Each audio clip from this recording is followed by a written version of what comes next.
coup, monsieur Ouacheria, du coup, qu'est-ce que cette présentation des plateformes vous fait à penser? C'est quelle éthique?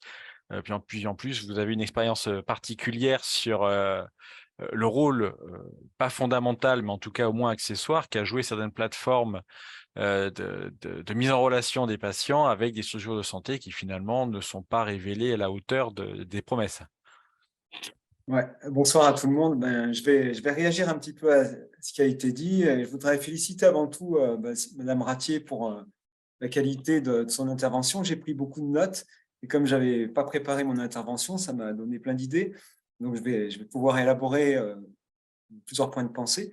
Je voudrais aussi vous remercier, vous Xavier, et Marie-Hélène et l'ensemble du think tank associatif, on va dire Culture Santé, pour son invitation à titre personnel, mais aussi en tant que représentant de victimes, de patientes et de patients et d'usagers du dentaire.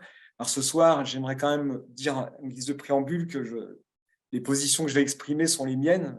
Alors elles sont étayées par une expérience par l'expérience que j'ai pu glaner dans le cadre du collectif contre Dentexia et dans le cadre de l'association La Dent Bleue, comme vous l'avez mentionné. Et je voudrais remercier Christine, ma camarade de lutte en fait au sein de cette association, d'être présente ce soir. Voilà, donc les positions que je vais exprimer sont essentiellement les miennes, même si elles sont étayées. Voilà ce que je voulais dire en guise de préambule. Et puis, je vais essayer de reprendre un petit peu dans le désordre des points qui ont été avancés par Sylvie et en essayant de les recontextualiser par rapport à une perspective qui est celle que je vais essayer d'adopter ce soir, qui est celle de représentants d'associations de patients et d'usagers. Et je me considère, et vous l'êtes aussi, comme un usager parmi tant d'autres. Donc, je suis assez d'accord avec ce qu'a dit Madame Ratier sur l'idée que les plateformes, en fait, comme la technologie, sont ambivalentes. On a cette image qui m'est venue tout de suite de Janus, le dieu romain des portes, avec ses deux visages. Et en fait, cette ambivalence de la technologie ou sur le sujet de ce soir des plateformes, elle me rappelle un petit peu une ambivalence qui est aussi une sorte de reflet de nos mondes intérieurs, parce qu'on est ambivalent dans le sens où on peut en fait osciller entre l'engouement pour ces plateformes et des craintes qui viennent avec. Donc voilà, double ambivalence. Mais ce que je trouve de très positif, c'est qu'on devient en fait aujourd'hui plus conscient des risques. Et c'est pour ça qu'on discute ce soir. Et ça, je trouve que c'est extrêmement, que c'est un point extrêmement positif qu'on soit passé en fait de ce stade un petit peu d'engouement versus peur, de technologie ambivalente, à un moment où on est en train de réfléchir sur les risques et donc à l'éthique qui peut encadrer ces plateformes. Alors, c'est un point que j'avais déjà mentionné quand on avait eu nos discussions préliminaires. J'avais souligné le fait que quand de nouvelles méthodes, de nouvelles technologies, de nouveaux acteurs apparaissaient, on avait à chaque fois, me semble-t-il, dans l'histoire, des résistances qui se manifestaient. Alors, c'était le cas au moment de la transition du 19e et du 20e siècle, en fait, avec la taylorisation, le fordisme, avec tous ces procédés un petit peu industriels. Il y a eu énormément d'écrits, en fait, qui avaient été commis sur les bouleversements absolument abominables que ça allait apporter. Et en fait, globalement, ce qu'on peut observer, c'est que ces changements, ils se font. Alors, on peut les penser, on peut les critiquer, mais globalement, quand les changements opèrent des modifications majeures dans les modes de vie et puis en partie bénéfiques, on n'a pas d'autre choix que de les accompagner, en fait. Et donc, plutôt que résister, moi, ce que je voudrais indiquer, c'est qu'il me semble qu'il faut accompagner ce qui est en train de se passer. Donc, mon propos ne va pas être d'adopter une logique binaire en disant les plateformes, c'est mal, et on va essayer de réagir par rapport à elles en essayant d'en décrire que les côtés négatifs. Je vais essayer aussi de décrire, notamment du côté de la patientèle, ce qui me paraît être positif dans ces plateformes. Alors, Xavier Bondil a mentionné tout à l'heure le nom de Bernard Stiegler. Et Bernard Stiegler, en fait, a aussi dit que les individus étaient transformés en fournisseurs de données. Mais ça, je pense que les patientes et les patients, les usagers l'ont bien compris depuis longtemps. et ce n'est pas exactement ça qui va régir le fait que ces patientes et ces patients, me semble-t-il, vont modifier leur regard sur les plateformes. Et il me semble que plutôt, ce qui se passe, c'est que ces technologies, elles sont adoptées parce qu'elles apportent un confort d'usage, en fait. Et que c'est le point central qui va, enfin, disons, intéresser les usagers. Il y a un service qui est rendu et qui n'était pas rendu jusque-là, soit par l'État, soit par les professionnels eux-mêmes. Et finalement, ces plateformes, elles répondent à un besoin. Et le patient ou la patientèle, si tant est qu'on puisse l'essentialiser, va en fait adouber ces plateformes et donc opérer une forme de pression sélective pour permettre qu'elles continuent d'exister et qu'elles induisent des modifications, y compris dans le cadre législatif ou chez le régulateur. Et c'est ça qu'on espère accompagner en termes de mouvement, évidemment. Alors, les plateformes, comme je l'ai dit, elles proposent un service unique que l'État et les professionnels ne sont pas en mesure ou n'étaient pas en mesure de proposer. Et elles prospèrent. Et je pense que c'est ça qui pose problème. C'est qu'en fait, ces plateformes, elles prospèrent sur les modèles qu'elles ont en interne, qui sont des business models. Ce ne sont pas des plateformes qui existent en essayant de répondre à un besoin qui soit motivé de manière initiale par une sensibilité éthique. Et je pense qu'il est tout à fait naïf de reprocher à ces plateformes, qui sont des entreprises privées, de vouloir faire de l'argent et d'avoir en fait un prisme de lecture du réel qui est celui d'une sorte de néolibéralisme, d'ultralibéralisme, voire de néo-mercantilisme, en fait, on peut dire. C'est en fait, enfin, elles sont exactement dans leur rôle. Donc, comment réagir face à ça? Est-ce qu'on pointe du doigt en disant, bah, regardez, au niveau éthique, c'est pas encore ça, elles font de l'argent, etc. Je pense que c'est pas la bonne approche. Peut-être que, alors j'ai absolument aucune solution ce soir et je suis là pour participer aux échanges et je suis friand qu'il y en ait de nombreux. Mais il me semble que l'une des pistes possibles, c'est un petit peu ce qu'a dit Madame Ratier, c'est d'essayer plutôt de s'inscrire dans une logique de plus de régulation, plus de législation, plus de contrôle, plus de sanctions. Et à ce titre-là, il me semble qu'il y a toujours un temps d'écart entre les avancées, donc l'apparition de ces plateformes, leur déploiement, le fait qu'elles soient devenues en fait omniprésentes, et leur prise en compte par le régulateur et les politiques. Et je pense qu'on a notre rôle à jouer en tant qu'usager pour essayer d'exprimer en fait notre sentiment par rapport à ça, en essayant de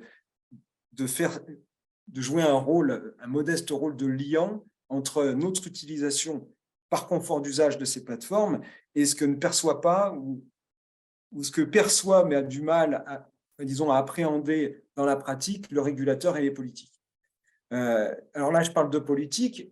J'ai aussi l'impression en fait que la technologie et le débat sur les plateformes semblent toujours se situer en fait en dehors des débats politiques ou des débats institutionnels. Et on a l'impression que ça s'impose d'abord en fait aux communautés, aux sociétés, et puis qu'après il y a une sorte de pensée qui s'élabore. Et on pourrait considérer ça comme dommageable. Moi, j'ai plutôt tendance à me dire que on peut y voir dans ce temps d'écart que j'ai décrit tout à l'heure l'opportunité de bien penser les choses. On peut avoir l'impression qu'on est pris de vitesse, mais en réalité, ce temps, cette durée, c'est peut-être celle de la réflexion qui fera émerger en fait des solutions qui seront éthiques et qui seront celles qui permettent d'œuvrer pour l'émancipation et la protection de la patientèle. J'y reviendrai. Et donc, ce temps d'écart, en fait, il peut permettre de faire émerger une force collective. Et cette force collective, elle peut s'inscrire dans ce qu'on peut appeler l'État, qui est une force collective. En réalité, c'est une fiction, mais c'est aussi une force collective. Mais aussi dans des acteurs de la société civile, des associations, des think tanks, et puis, in fine, des institutions qui vont reprendre ces idées pour essayer de les élaborer en réponse au pouvoir en fait, exercé par ces plateformes. Donc, dans ce sens-là, l'État et les acteurs de la société civile, et citoyennes et citoyens, les usagers, les patientes, les patients, sont évidemment un contre-pouvoir aux plateformes et pas du tout une sorte de pouvoir résiduel ou une sorte de masse qui serait contrôlée un petit peu dans l'esprit du biopouvoir à la Foucault. Il y a quelque chose d'intéressant dans cet écart. Alors cet écart aussi il peut permettre d'élaborer des des indications, des prérogatives, des méthodes pour essayer de rendre plus efficaces en fait, les institutions qui existent déjà et qui, me semble-t-il, ne sont pas tellement efficaces pour essayer de contrôler ce qui doit être contrôlé. Comme je disais au départ de mon intervention, on sait tous qu'on est en train d'être des fournisseurs de données et que ces données elles sont vendues, échangées. Mais comme on a ce confort d'usage qui est ce gain de temps via l'utilisation des plateformes, on est prêt en fait en fait, à l'accepter. Et donc, les institutions, la CNIL, des comités d'éthique devraient en fait jouer un peu plus le rôle de chien de garde pour permettre la protection, non pas des données, mais des personnes. Donc, ce qui est un peu différent aussi. Alors, qu'est-ce que j'avais noté d'autre? Je vais essayer de ne pas être trop long. Là, je parle de personnes, je vais rebondir dessous. Moi, ce qui me semble, c'est que l'un des vrais défis dans les débats qu'on va tenir, c'est de ne pas oublier en fait à chaque fois que ces plateformes, elles peuvent mettre en cause l'existence de la personne, justement. Et que l'enjeu, c'est peut-être celui de la disparition de la personne. Alors, dans les deux sens du terme, c'est-à-dire qu'à la fois, on ne peut plus être personne, alors qu'on a un droit à l'oubli. Nos données sont dans des fichiers et on devrait avoir le droit de récupérer. Donc, c'est le droit actuel, mais on devrait en être certain. Récupérer ces données pour redevenir anonyme, donc devenir personne. Et puis aussi, on devrait tous, à l'échelle individuelle, pouvoir en fait exprimer une voix et compter en tant que personne. Et c'est ce que permettent de faire les avis dont j'espère qu'on va reparler, les avis Google, les avis qui sont laissés sur les sites de plateformes et qui permettent de mettre des notes, donc des systèmes de notation, et qui partent vraiment dans une logique bottom-up, du bas vers le haut, de la patientèle jusqu'aux professionnels de santé. Alors, quels autres points j'aimerais soulever? Peut-être que je vais m'arrêter là, ça fait déjà beaucoup pour une introduction et je vais laisser la parole au protagoniste suivant. Merci. Merci beaucoup, Abdel. Je rebondis juste par une question avant de passer la parole au professeur Hamel. Vous réduisez un petit peu vous dites on accepte intuitivement on sait que les données qu'on laisse sur ces plateformes vont être probablement utilisées, réutilisées, voire vendues. Heu, Est-ce que finalement il n'y a pas une contradiction dans le domaine de la santé avec le concept du secret médical? Le droit au secret médical, qui s'impose évidemment aux professionnels de santé, qui du coup quelque part se transforment en revendeurs, enfin ils participent du moins, ils revendent pas, ils participent à cette, utilisation, cette marchandisation un petit peu des données, alors que le cœur de, l'éthique médicale, c'est le secret médical, donc genre d'avoir le droit de ne rien dire. Alors là, on participe à un système dont une partie du business model est l'extraction et la valorisation de données. Dit autrement, est-ce que le RGPD, qui est un droit relatif, on peut parler du consentement, on donne l'autorisation à un fournisseur, d'utiliser ces données ou on peut le refuser. Quelque part, c'est un droit relatif. Est-ce que c'est pas en contraire au droit au secret médical, qui est un droit qui a plutôt une valeur absolue slash sacrée? Bon, c'est une vaste question, hein. Tu imagines bien que je ne vais pas y répondre directement, mais j'aimerais quand même dire que le sentiment que j'ai, c'est qu'il ne faut pas éluder trop vite que ce qui est en train de se passer, c'est aussi une révolution cognitive. C'est-à-dire que les données, il ne faut pas en fait uniquement, enfin, encore une fois, du Romain Desportes, Janus, les voir du côté négatif. Il y a un partage de données qui peut aider à améliorer la connaissance, etc. Et je pense que tout l'enjeu, c'est d'arriver en fait à inscrire ça dans un périmètre qui permette d'aller vers un versant positif en essayant de contrôler ou de réprimer au maximum les dérives qui pourraient se passer. Mais je ne vais pas m'inscrire dans un discours où je vais essayer de marcher sur les plates-bandes du professionnel qui s'insurgerait sur la violation du secret médical. Parce que ce que je note, c'est que si on s'en tient à ce qui est écrit, parce que c'est extrêmement naïf ce que je vais dire, mais il me semble que c'est l'horizon. Si on en tient à ce qui est écrit sur le site de Doctolib, la plateforme, et je crois que je l'avais noté quelque part il y a quelques semaines, je vais vous retrouver ça. Attendez, c'est un fichier. Oui, la confidentialité de vos informations personnelles est une priorité absolue pour Doctolib et guide notre action au quotidien. Si on veut y croire aujourd'hui, En pratique, c'est pas vrai. C'est-à-dire que quand on va fouiller, on voit bien que les stockés sont hébergés dans des serveurs qui sont pas en Europe, qui sont gérés par Amazon, etc., etc. On se rend compte de ça. On sait qu'on est fournisseur de données, on sait aussi que les données sont pas hébergées de manière tout à fait clean, etc.